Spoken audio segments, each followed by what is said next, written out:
Even on the plane ride home, after I'd gone in front of several hundred people and frankly the nation and said, I lost. I realized I lost an election. I didn't lose my soul.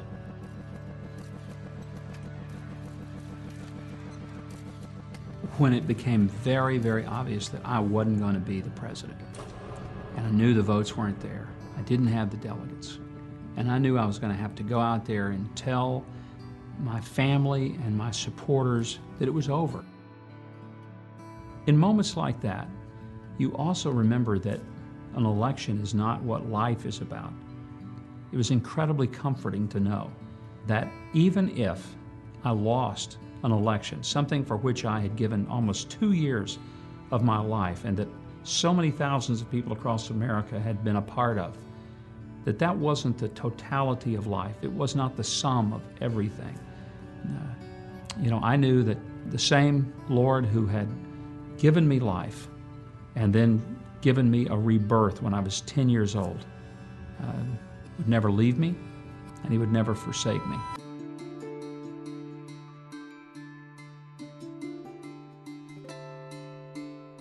There have been so many times in my life when I thought I knew exactly what God was going to do, where he was going to take me, and I even thought, I know how he's going to get me there.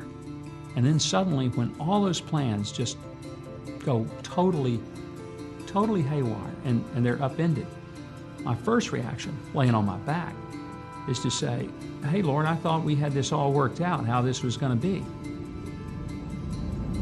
A year into our marriage, my wife and I were just kids. We were 20 years old. And she started having problems in her back. When it didn't get better, the doctor finally decided, we're going to have to probably think about doing surgery and fix this disc.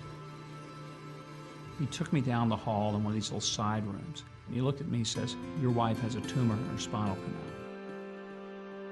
If we can save her life, she's probably going to be paraplegic the rest of her life. I just said, Lord, if you're real, you're going to have to do something. As I prayed, God just gave me an overwhelming sense of his presence, because there was peace. Circumstances didn't change. She didn't have an instant miracle. She didn't get better. In fact, she still went through the surgery.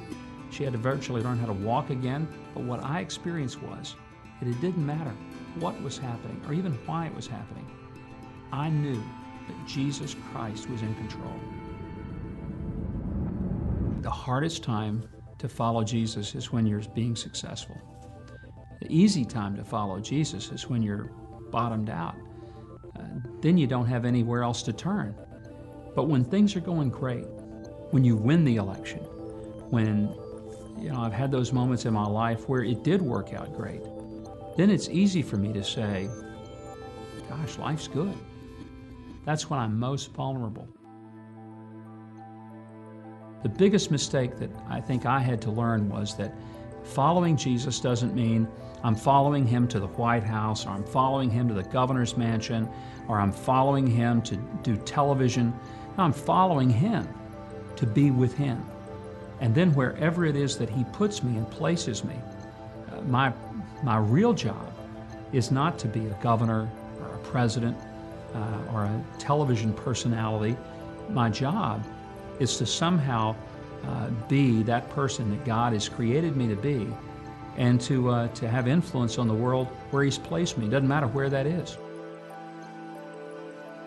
And when I fulfill that, there's real joy. Doesn't matter what else is going on around me. When I fail to do that, I sense it. I know it. Jesus not only knows the beginning, he knows the ending, and he knows every step in between. He's going to take me through the paths that I might not have chosen, but they're the only paths that make sense and that will get me safely to the finish line. My name is Mike Huckabee, and I am second.